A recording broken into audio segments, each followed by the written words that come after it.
Well, thank you, Lonnie. Nic and I are honored to be here. I spent time reading about the Family Action Network and learning about the organizations with which it works, the sponsors here, and your community. I think you probably know it, but I think your community is lucky to have so many people who care so much and are so devoted, dedicated. Today, I'm here to talk about my son, my children, and all of our children. First, I'll talk a little bit about Nic. If you've read Beautiful Boy, you know his story. He was born in Berkeley. I was, up until that point, my wife and I were, we weren't parents. We were living really for ourselves. And when Nic was born, everything changed. He was the light of my life. All parents know what it's like to look into your child's eyes. Watch him grow up. We took him to the park, to zoos, and he was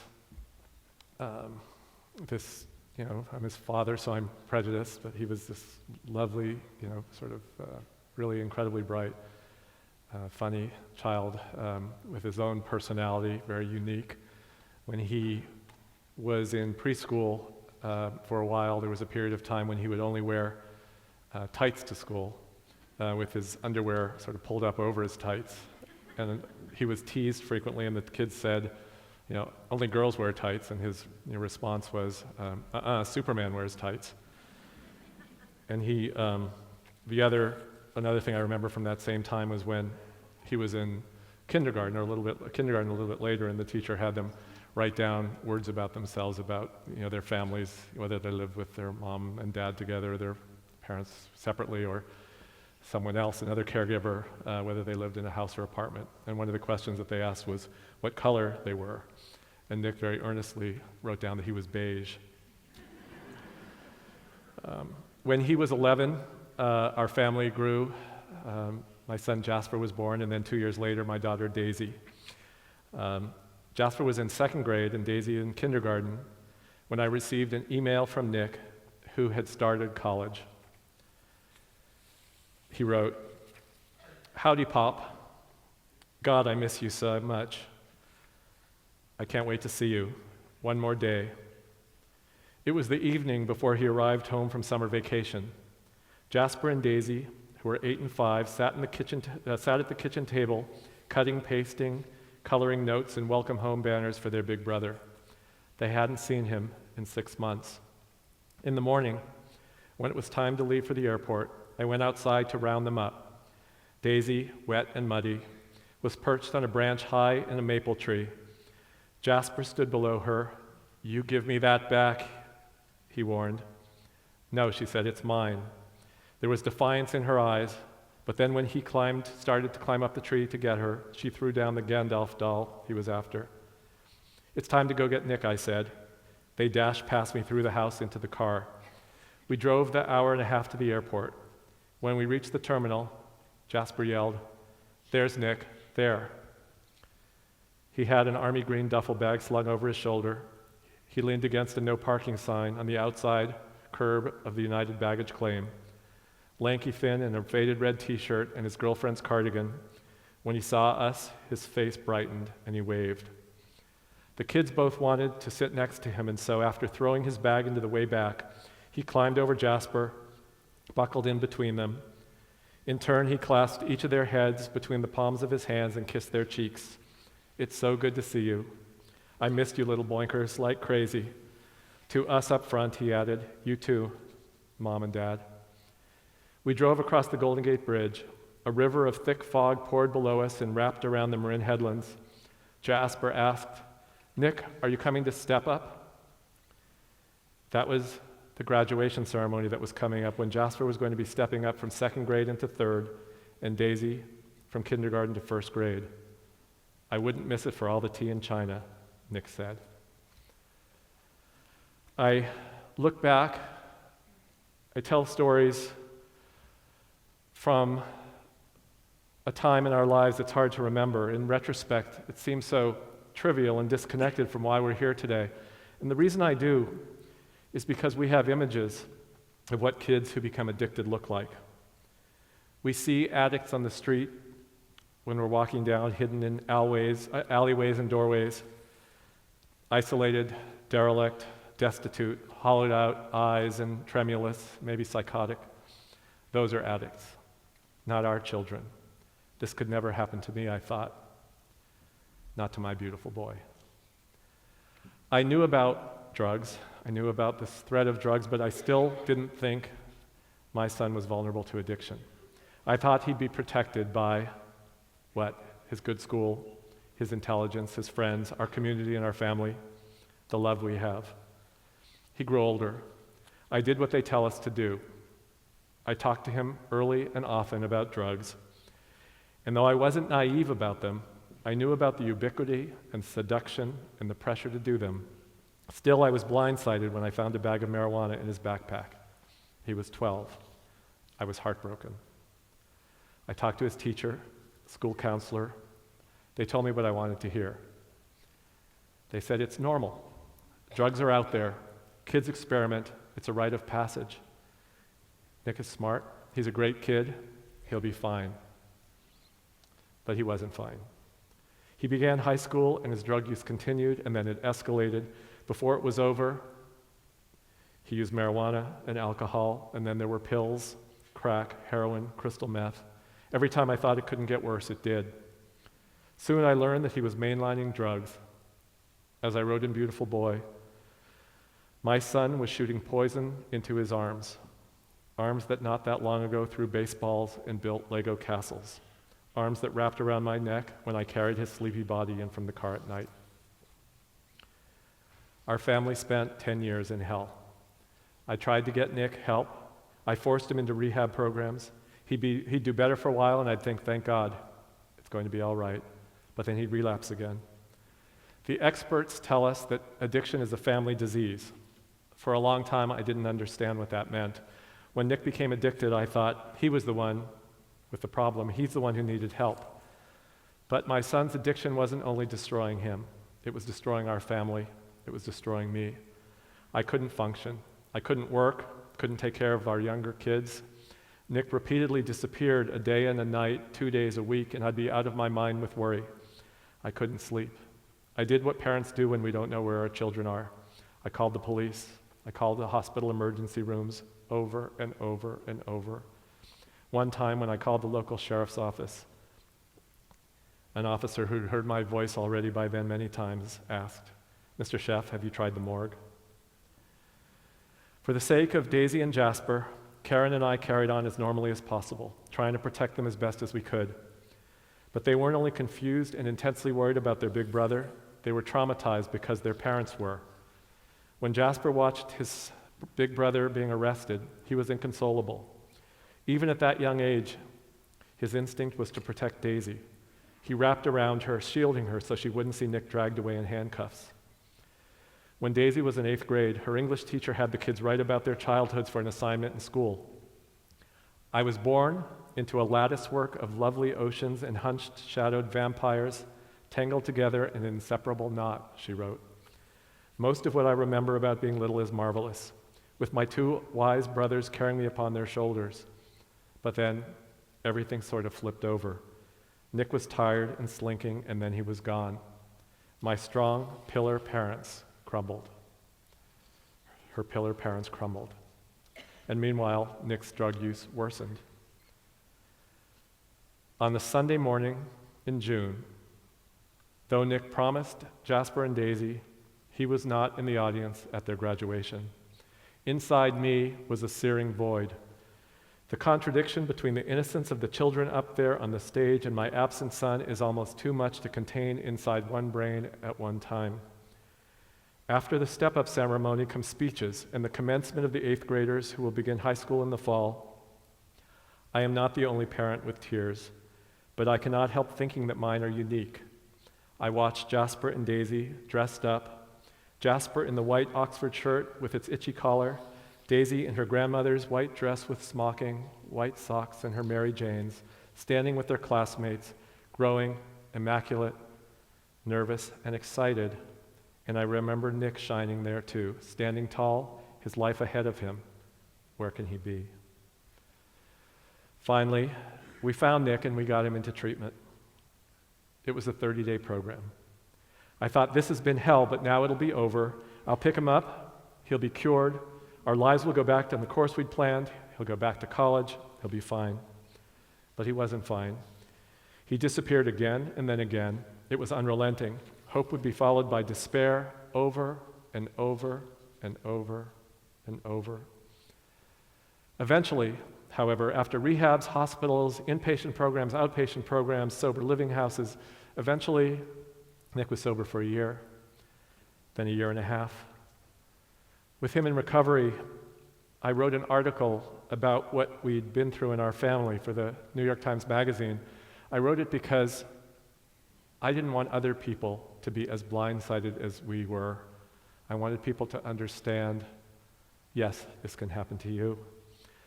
I also wanted people to understand, to learn. At the time, we had been warned about heroin, we'd been warned about crack, but at the time we had not heard much about methamphetamine, and that's the drug that sort of was sweeping through our community at the time, but just beginning, so I wanted people to understand about that. I wrote the article and planned to go back to the work I'd been doing, writing a business book at the time. But when the article was published, the floodgate opened.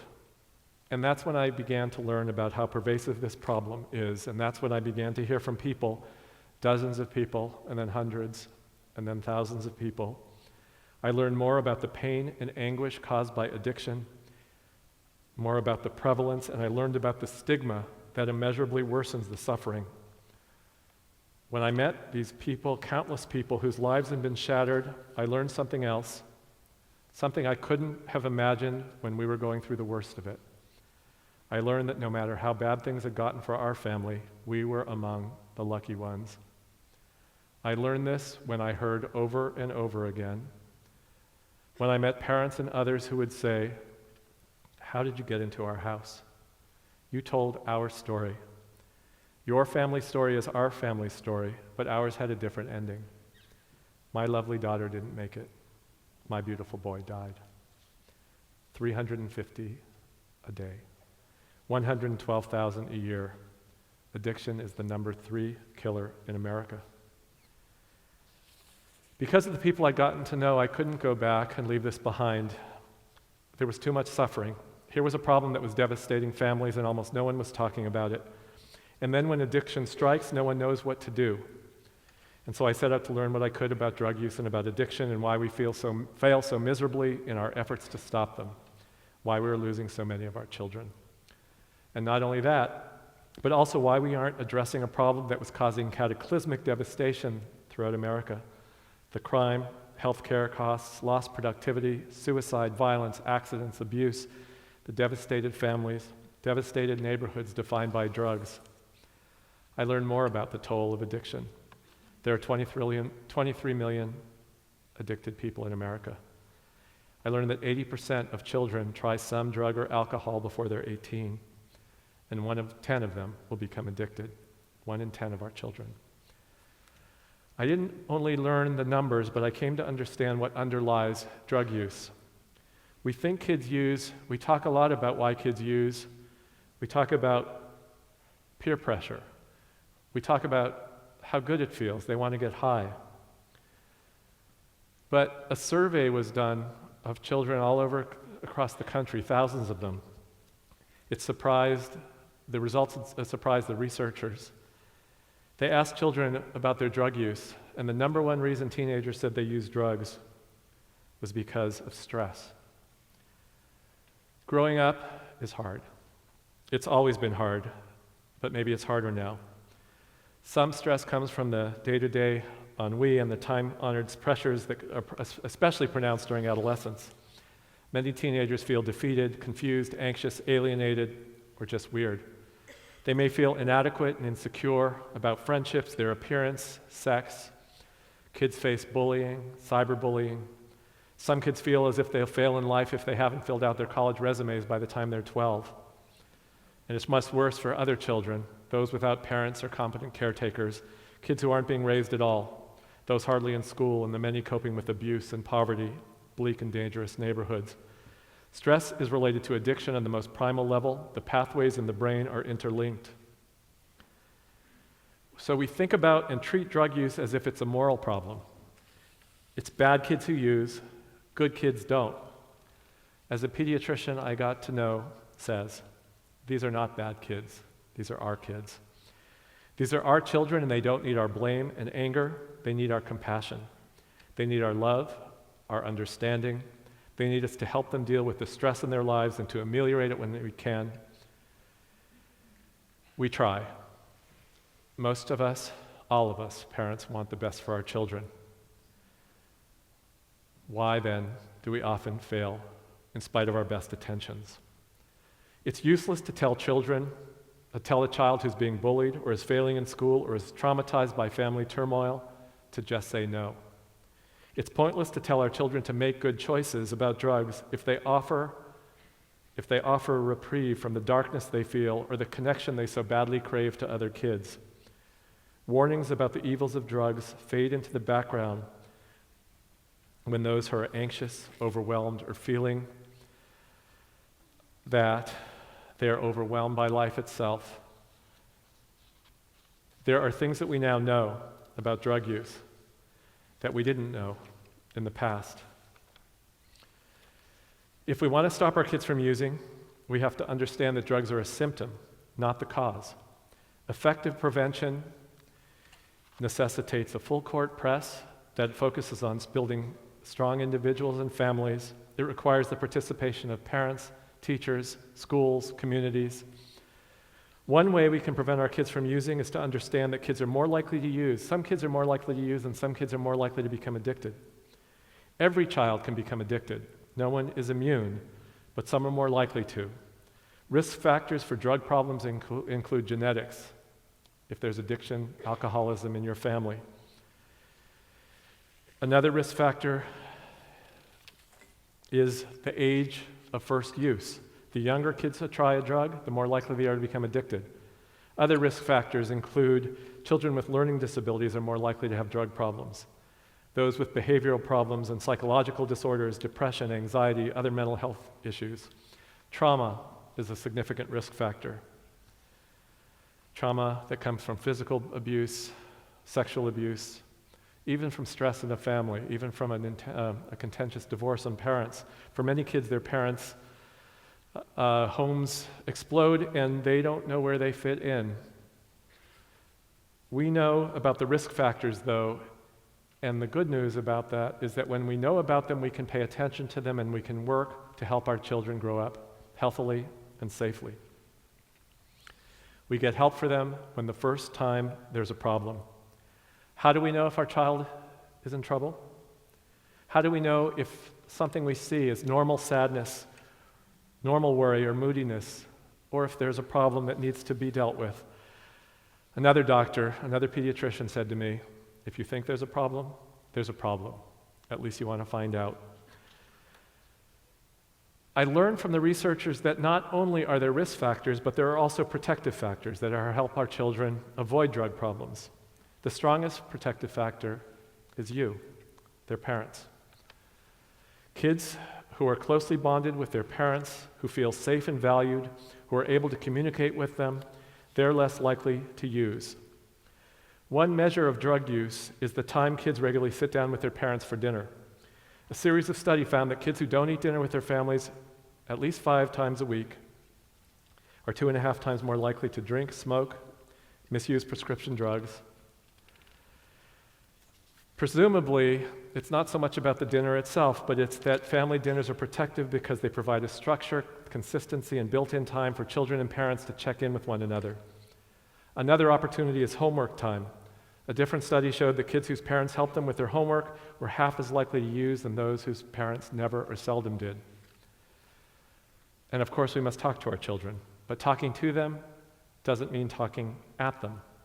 We must learn also to listen to them. Most parents think they talk effectively with their kids, but researchers have found that they're often unaware of the messages they communicate. Sometimes we have so much to say, sometimes so much to tell them, because we know so much, we know what's good for them, that we never learn what's really going on with them. We can learn to pay a new kind of attention and to listen better. The dynamics shift as our kids get older. Parents of teenagers know it can be harder to find time to spend with teenagers. It can be harder to talk to them. Their priorities shift from their homes to an exploration of independence. It's developmentally appropriate for them and necessary, but they still need you. We assume that teenagers will be teenagers, which equates to being withdrawn, sometimes aloof, maybe even surly. Teenagers are naturally impulsive. They are. The parts of their brains that modulate behavior, to slow it down, to control it, that part is slower to develop. We can't fight biology, but we can work with it by guiding our kids towards activities that allow them safely to satisfy their curiosity and to get high in safe ways. Exercise, adventure, challenges, engagement. We also know that while those activities are protective for kids, those who spend an inordinate amount of time on social networking sites or playing video games are not only more likely to use drugs, but are more likely to be depressed, anxious, develop social phobias, all which also contribute to drug use. And by the time they're teenagers, we may think that our kids don't care what we think, but parents' values remain the most powerful force in their lives. Many parents believe that teenage drug use, especially of marijuana and alcohol, is inevitable and acceptable. I hear parents say, I smoked when I was a kid, it wasn't a big deal. I began drinking when I was 16, it's never been a problem for me. I've heard that parents of high school kids tell me that they think a little use is okay as long as their kids use responsibly. Some feel that marijuana or alcohol moderation is okay, but not hard drugs. Some parents tell their kids that it's all right to use as long as they don't get in a car with someone who's high. But no matter what conditions you impose, no matter what rationalizations you make, you are sanctioning drug use and drinking, and you're increasing the chances of drug problems. Similarly, I've heard a few parents say, I'd rather have them get used to drinking now so that they learn moderation. Otherwise, when they go off to college, they'll go wild. But this ignores the research. There's ample evidence that say the earlier kids use, the more likely they'll have drug problems and become addicted. And then there's another thing. If they're not using, their fragile teenage brains are protected from the impact of drugs on their developing neurological systems, and their social and emotional development can be unimpeded. Kids who haven't used by the time they reach college are more likely to have learned how to handle stress, to modulate their behavior, to sustain relationships. They're also far less likely to become addicted. Over the years, I learned that there's more we can do, not only as parents, but as a community, because we're not only responsible for our own children, we're responsible for all children. Addiction is caused by biology, psychology, and environment. Families, schools, businesses, communities must work together to counter a culture in which drugs are pervasive, accepted, and in many cases glorified. We must stand up and be counted. We must say we will no longer ignore the problem of drug use and addiction, wish them away, accept them as a given, even as we deny the possibility that it will befall our family until it does. We must talk about this. It's beginning to happen. It's beginning to change. I live in San Francisco, and I was there in the 1980s when the AIDS epidemic hit our community. I had friends who were ill, and I had friends who died. The community quickly organized. There was a campaign that said, silence equals death. Silence equals death when it comes to addiction, too. More and more people, as I travel around the country and meet people who are suffering themselves or have someone in their families who they love who's suffering, they are tired of keeping it a secret. They are tired of the silence. They will no longer tolerate it. They are refusing to hide in the shadows. They are organizing communities around the nation, circulating petitions, lobbying their legislators, working locally to educate parents and children, to influence policy. There are groups of citizens coming together, educating their communities around the country when new threats strike. An epidemic of drug-related suicides. Kids getting sick because of synthetic marijuana. High school students overdosing on cough syrup. On college campuses, Skittles parties at which kids swallow whatever pills they draw from a bowl. They don't know what they're taking. Binge drinking to the point that they're actually trying not just to get high, but to black out. People are holding teach-a-thons and organizing their neighbors, their parents. Parents are organizing, working together. So there's hope. There's hope, but it always falls back on us, on parents, on caregivers. Earlier I explained that a risk factor for drug use is battered self-esteem. This goes back to what we can do as parents and what you can do, what we can all do. Even the most well-meaning parents communicate mixed messages to their children. We say, be who you are, but over the years we are pushing them to be whatever it is. Athletes, but maybe they're never going to be a good athlete. Pushing them to be outgoing, but maybe they're shy. We want them to be perfect students, but maybe they aren't. We want them to be popular, but maybe they're socially awkward. Your children learn what you want of them. They learn it very young, and they know when they disappoint you. So cherish your children for who they are, not what you want them to be. The last thing I want to say is something I learned the hard way when Nic became addicted. At first, I tried to keep it a secret. I didn't want people to judge me. What did it mean that my son was a drug addict? I must be a terrible, terrible father. I didn't want them to think badly of Nic. We readily share our children's accomplishments, the sports they excel in, their starring role in a school play, the funny thing they said in the car, the academic awards they receive, but we hide when they're suffering or when we are. When I wrote the article, the Times article that ended up leading to Beautiful Boy, a friend of mine read it before it was published. She warned me, she got really upset, and she said people in our children's school especially would look at our family differently. They'd look at our children differently and treat them differently, that they'd judge us. And so when the article appeared, I braced myself. And guess what? If there was any negative judgment whatsoever, I never saw it or felt it. What I did see instead was an outpouring of concern, offers of help, commiseration, and kindness. I connected with people I'd never known. I walked through the campus, and a mom I didn't know grabbed me. She grabbed my arm, digging her fingernails in, and pulled me aside, and before she could say a word, she was crying. She had grown up with an alcoholic father, and she was worried about her 8th grade child because she'd caught him smoking pot, and she hadn't told anyone. Another mom pulled me aside and said that that people at the school thought she only had 2 children, but she actually had 3. A child had a mental disorder and was living at home with the caretaker. No one, even most of her close friends, knew. A father told me that his daughter was in treatment for an eating disorder.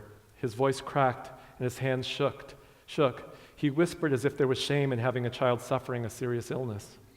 People told me about their difficult divorces, the losses they'd endured, the trauma they or their children had experienced. They'd kept it secret, and they suffered in silence. It was like me back at Jasper and Daisy's graduation. My anguish was hidden. I was dying inside. The writer Anne Lamott says that we increase our pain because we compare our insides with other people's outsides. It looks as if everyone else is doing great.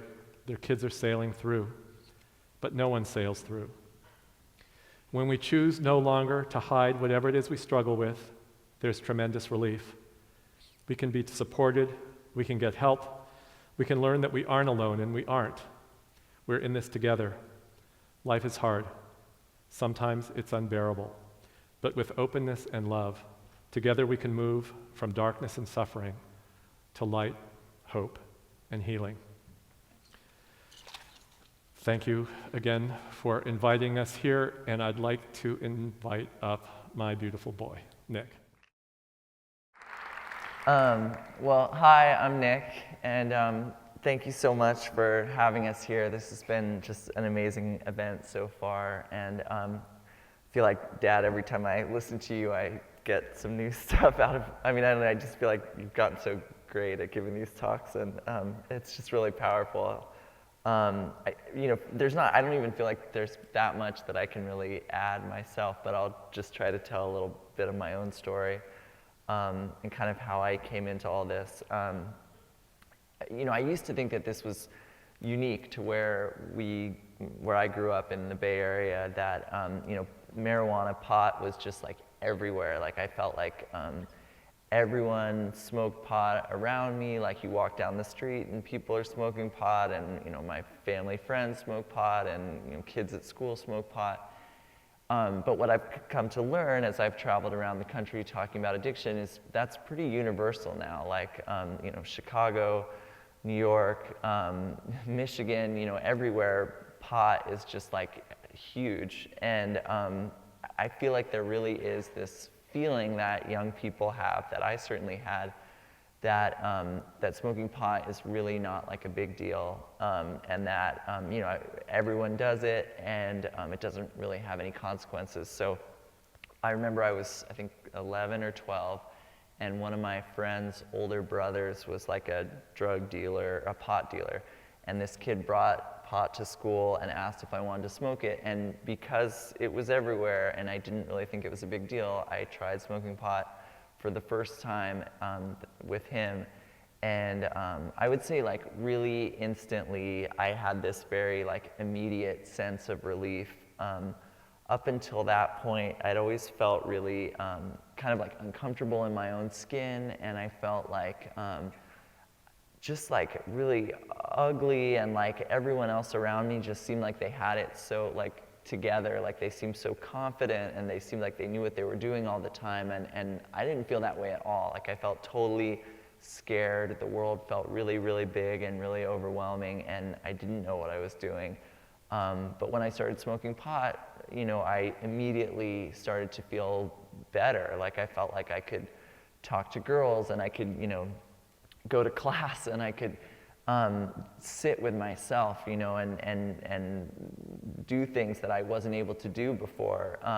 And so I started smoking pot all the time. Really, like, I guess it started, fairly small, but then by the time I was in high school, I was smoking pot every day, from the moment that I woke up until the moment that I passed out at night. And one thing, about pot is that it's a depressant. So, the more that you smoke it, the more that it depletes all that like serotonin and dopamine and all that stuff in our brains that makes us feel good. So I was in this really vicious cycle of like wanting to feel better, and so I would smoke more pot, and the pot was making me even more and more depressed, and so I would try to smoke more pot to feel better, and it was just like this cycle where eventually it just wasn't working anymore. I was smoking pot from the moment that I woke up to the moment that I went to sleep, and I wasn't getting that sense of relief that I'd been getting before. So I was like, okay, what am I gonna do? I need to feel better. So I started seeking out, kind of like consciously, harder and harder drugs. And I started doing, pills and ecstasy and, coke and hallucinogens.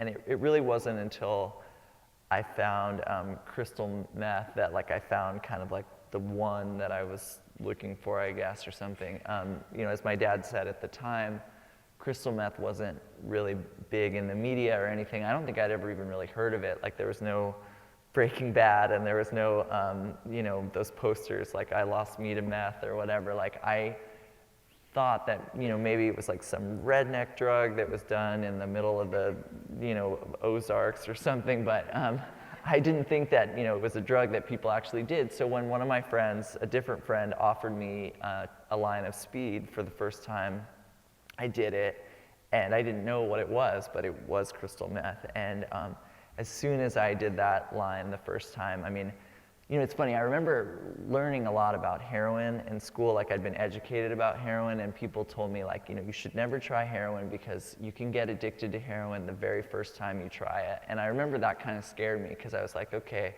I feel like I have kind of an addictive personality or whatever, so I probably shouldn't try this drug because I'll probably get addicted to it instantly. I definitely did not know that that was something that happened with crystal meth, but for me, the moment that I did it, I was immediately addicted. I mean, like, I feel like that feeling that it gave me was like the feeling that I felt like if I could just have like been breastfed on this, like this would have been the thing that would have made my life perfect. And I spent literally, I mean, I spent, after that first time that I did it, I spent like the next, 5 years of my life chasing that initial high.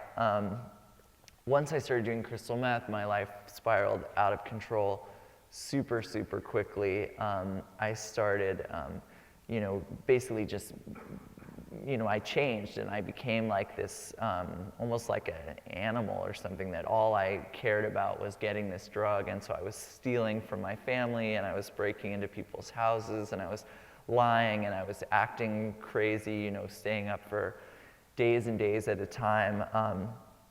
Pretty quickly, I ended up, kind of getting kicked out / like running away from home, and I ended up on the streets in San Francisco, and I was, shooting drugs, and I lived for a while in a park in the city, and I was doing, just terrible things to get money to keep doing drugs. And it's not funny, but the life of a drug addict is it's really not glamorous. Like I know that HBO was going to do or I think they did try to do like a reality series about like some heroin addicts in Times Square, and it ran for a few episodes, but no one watched it because it's the most boring thing in the world. Like there's nothing glamorous about it. Your whole life is just like, wake up, how am I going to get money to get drugs?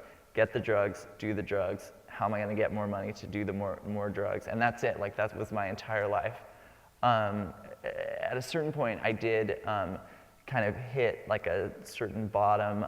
This series of events happened where I kind of came out of a blackout, and I was really, really scared. And what happened was I got a bunch of people, like friends and people, to give me a bunch of money to go buy a bunch of drugs from this drug dealer place in Oakland.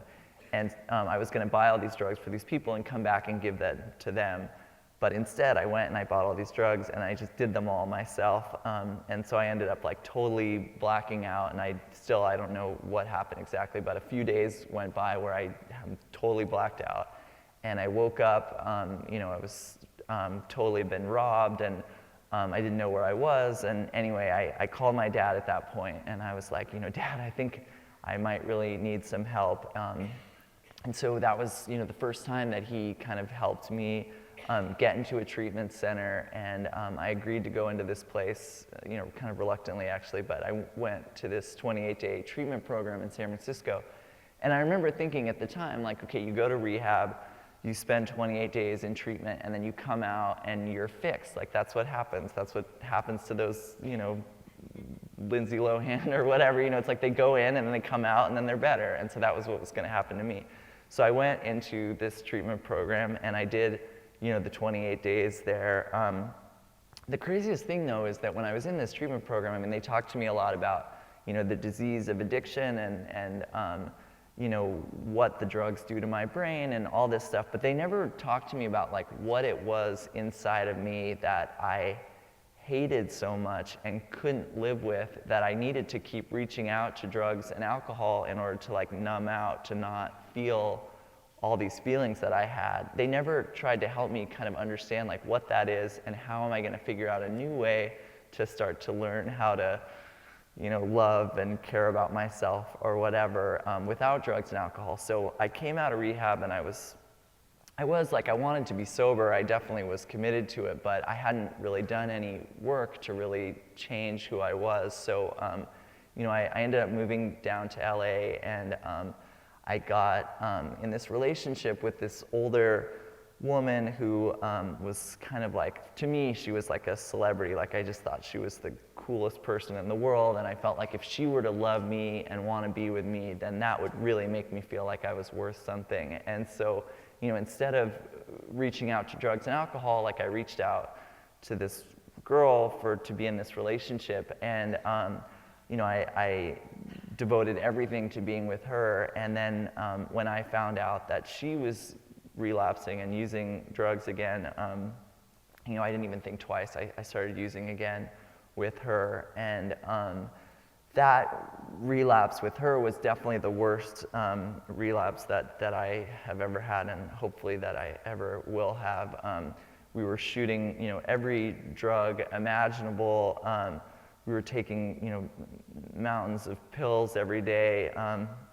We're just living, again, like this very sort of depressed, secular life of like trying to get money, getting drugs, doing the drugs, trying to get more money, and just being completely crazy. I ended up getting an abscess in my arm from shooting crystal meth, and I ignored it, and it got bigger and bigger until it finally, I won't try to gross you out too much, but it finally started to smell really bad in my arm, so I had to go to the emergency room, and when I went to the emergency room, the doctor told me that he was going to have to take my arm off, that the infection was too terrible. But when they did cut into the abscess, anyway, he was able to save my arm, luckily. And I remember coming out, I don't know why, but my girlfriend like left me there at the hospital, so I had to leave and then take a taxi back, and I was like covered in blood, and I was trying to get this taxi to pull over, and no car was pulling. Anyway, finally a taxi did pull over, and he was like, "What happened to you?" I was like, "Just drive me home."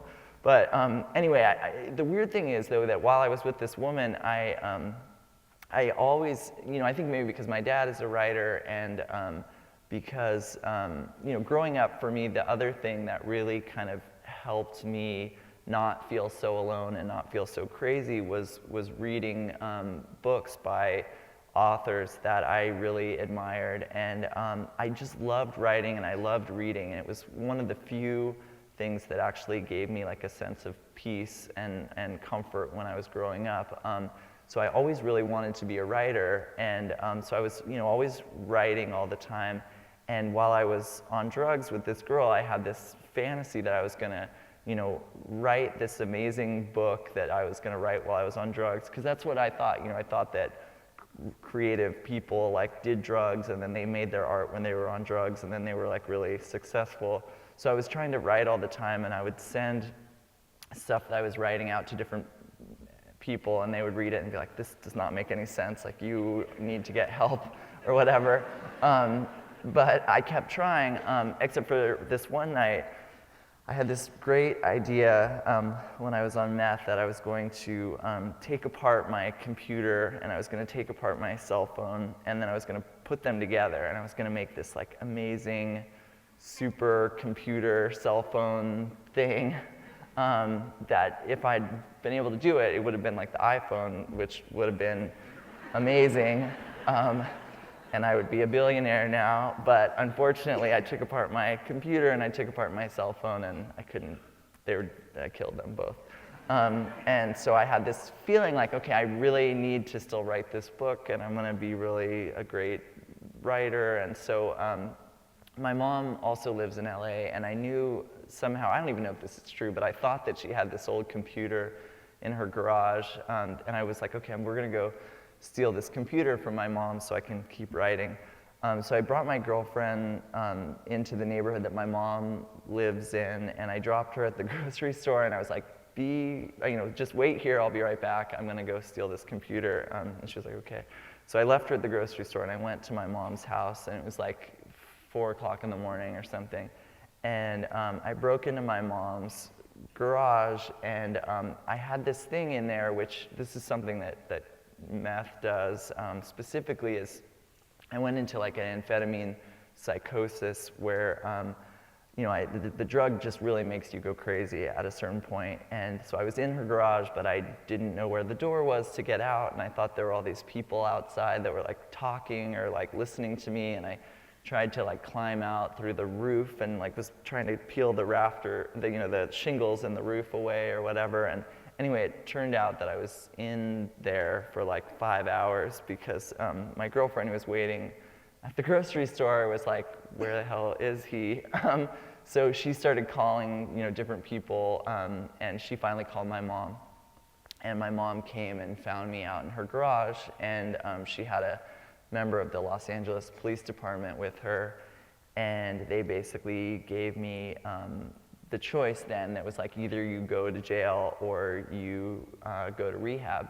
And I really, really did not want to go to rehab. In fact, I didn't at that point, I just felt like I destroyed my life so much. I just felt like there was no hope that I would ever be able to have any kind of real life again. And I just felt like the best thing that I could hope for was just to go be with this girl and just keep using drugs until, we both died, and then that would be it. But going to jail and having to detox in jail seemed a lot worse than having to go to a detox and detox in a hospital detox. So I reluctantly agreed to go into detox. And so, my girlfriend came and she dropped me off at this detox in the valley. And, I started on this process then of like the worst, horrible hell that I, have ever experienced, and hopefully that I will ever experience. Detoxing on all those, the crystal meth and the heroin, and then also all those prescription pills. I was having seizures, and, at first I didn't sleep for days at a time. But while I was in there, that girl, my girlfriend, came and she said to me, she was like, hey, like I figured out a way that you won't get arrested if you come with me. My friend will let us stay at her house for a while. The police won't be able to find us there. Come stay with us or stay with my friend, and I have all these drugs in the car. Everything's gonna be fine, like let's go. And like I say, up until that point, everything in my life pointed to the fact that I was going to be like, yes, that's what I'm going to do. I'm going to go with you. So what happened, I really still can't totally explain it, and it's something that I feel like is just kind of like a miracle or something. But I was like, yes, that's what I want to do. So I went to the room at the detox and I started packing up my stuff. And I just remember looking at her then, and I was like, okay, like, if I go with her right now, like, this is it. Like, she is gonna die, and I'm gonna die, and it's gonna be it. Like, there's not gonna be any more chance for any kind of life whatsoever. There's gonna be no hope left, and it's not gonna be like some romantic, like Kurt Cobain death or whatever. It's gonna be like real death, like the end of everything. And in that moment, inexplicably and against everything that went before, I was like, no, I can't go with you. And I was like, you need to go get help, and I need to stay here and then, go into whatever treatment place I go into from here. And surprisingly, she was like, okay, I understand, like I agree. And she left, and she ended up going to detox the next day, and I ended up staying in that detox and then going to a longer term treatment center in New Mexico. And for me, once I got to that treatment center in New Mexico, like that was really when things shifted for me. It was the first time, like I said, that I got to a treatment center where the people really started to talk to me about what it was in me that I hated so much, that I was having to use all these drugs and alcohol and women and everything else to kind of numb out that pain in me. And they started to try to, it made me feel like I wanted to kill them, but they were like, you really have to learn how to love yourself and how to take care of yourself if you're ever gonna have any kind of a life. And I was like, I'm never gonna be able to do that. Like, I hate myself. There's no way I can do that. But very, very slowly, they started to help me kind of on this long journey to like learn how to start to value myself and love myself. And they helped me kind of understand that some of the pain and the depression that I'd been going through probably did have somewhat of a chemical component to it. So they told me for the first time that they thought that I had bipolar disorder, which obviously not every addict does have bipolar disorder, and I think, we as a culture are maybe overly medicated, to a lot of a degree. But for me, that diagnosis, bipolar disorder, like I really took it in and I was like, okay, do I have this thing? And I, started to try to, maybe I don't need the medication, and I tried not taking the medication, and I kept having these manic episodes and then these like really horrible depressive episodes. And so I was like, okay, I think this fits. Like, I think I have bipolar disorder. So I started taking the medication, which was really hard for me. And it's really weird, like addicts, you know, that we take so many drugs and then we get sober and we like don't want to be on antidepressants or bipolar medication. It doesn't make any sense, but I fought it. But I finally stopped fighting it. And, you know, I feel like for me, addiction really is like a puzzle, like of what makes someone an addict. It's like a perfect storm of like genetics and, you know, environmental stuff and what happened when you were a kid and when you started using, and all these different things come together to make like this perfect storm of someone being an addict. And I think recovery for me is kind of the same thing. It's like a puzzle piece, or it's like a puzzle, and each piece of the puzzle is like the little things that I've found in my life that help me stay sober and learn how to love myself and learn how to like be content, you know, just in life every day. And it has been a really long, slow process. And I also realize like how incredibly lucky I am, you know, and that's the thing. It's like, I feel like I have learned that like if I hold on, you know, things will get better. Like when I start to have a really, really bad moment, like, you know, and I feel really, really depressed and I feel like things can't possibly get any better. If I hold on today, like I know that like miraculously in a couple days or even in a couple hours, like I'll start to feel better. But I am really, really lucky. Like so many of my friends that I had when I was using, you know, they didn't make it. Like they, you know, relapsed, or they were in motorcycle accidents, one of my friends when he was using, and they either died or, you know, I have a friend who's still in a coma. So I realized how incredibly lucky I am. And, you know, I think it's also really important to say, and this is the last thing I'll say, but, you know, I think especially talking to high school kids and stuff, I think there's this tendency to look at addiction stories and be like, you know, okay, things were really, really terrible and bad when I was using, and then I did all this bad stuff, and then I got sober, and then things are all better now, and I have like this great, amazing life now that I'm sober. And I am really, really grateful for the life that I have sober, and I feel like so, you know, blessed, and you know, I am really, really lucky, like I said. But at the same time, like the years of addiction and the years of drug use that I put myself through, like have had a really lasting impact on my life, you know. And I think things are really, really great for me today. But like emotionally, you know, like when you're in high school, it's such an important time, and in college too. It's like, it's the time when your brain is developing. It's the time when you're learning how to like have relationships and how to fail on a test and how to succeed on a test and how to, you know, deal with disappointment and all these different things. But for me, because instead of feeling any of those bad feelings, like I always just was getting high, you know, I found myself sober in my my late 20s, early 30s, and it was like, I didn't know how to deal with any of those difficult emotions. So, you know, I feel like, I don't know, this is a really, really bad example, but, because this sounds so like stupid, but I was really lucky that, you know, in sobriety, I got to write this book, and I got a job writing on the TV show The Killing for AMC, and I was really, really excited about it. It was great, and we had this season, and then, you know, it's like, all right, I'm a TV writer now, like things are great. And then it was like, oh, but the show got canceled.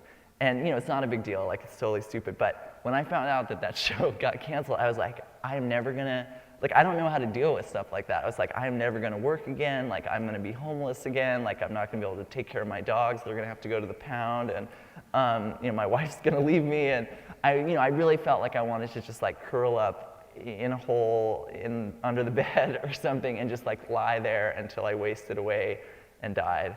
And that is not a normal reaction to like a TV show getting canceled. And so it sucks, you know, I mean, I have to deal with that, and my wife has to deal with that, and, you know, my family has to deal with that with me.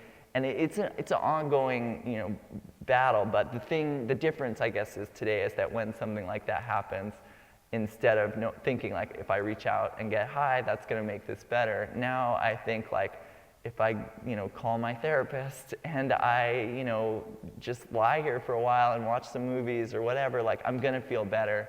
Things are gonna get better, and they do. They always get better. I don't know if that's like a universal truth or what, but it feels that way to me. So, you know, I'm super, super grateful for my life today, but at the same time, you know, this addiction thing, like, it's no joke. And, I mean, obviously, Philip Seymour Hoffman dying, I think it really affected me a lot, and I know it affected a lot of people. And, he was someone I think who had 20-something years sober before, relapsing this last time.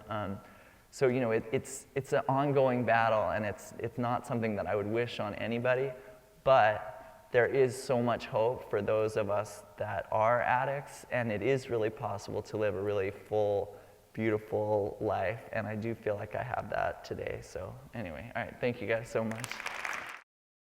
When he died, it really, it devastated me like everybody, but it also made me think, suddenly the newspapers were calling it, the New York Times had a front page story about him yesterday, and everybody's talking about addiction. And I thought, 350 people die every single day of this disease, and we're not talking about it. It takes the death of a movie star, a beloved movie star, for us to have a conversation, and the conversation will last until the next thing happens. 3 days, a week, something else is going to happen, and we'll forget. And one of the lessons about his death, first of all, Nic mentioned this idea that he'd been sober for such a long time. This is a progressive and chronic illness, so it requires treatment just like other chronic illnesses, diabetes. People have to treat it. Most people have to treat it for their whole lives. But the other thing is, I think that a lot of us and a lot of our children cannot imagine ever. People can imagine smoking some pot, maybe having a drink, but they cannot imagine ever shooting heroin. The number one killer right now in America is opiate overdoses. And what happens is the number one drug problem in America right now is prescription pill addiction, which means that someone tries, I just heard a story the day before yesterday about a kid who went in because he'd been in a skiing accident. The doctor had prescribed OxyContin. He took an OxyContin pill, and then he took another, and then he took another, and then he finished the bottle. And then he went out looking for more bottles. And eventually, though, this often happens because pills can be very expensive and hard to find. People who never would consider using heroin find the much cheaper opiate, heroin. And that's what's killing more kids right now than anything else, more than car accidents, more than anything else you can name. Something we need to be aware of. The number one place that kids get prescription pills is in their parents' medicine cabinets. Obviously, that's a warning to all of us. Lock your medicine cabinets, throw away pills you don't use. And then it goes back to this thing I was talking about earlier. We really have to pay attention to our kids. One child that dies every 19 minutes just because of prescription pills. Anyway.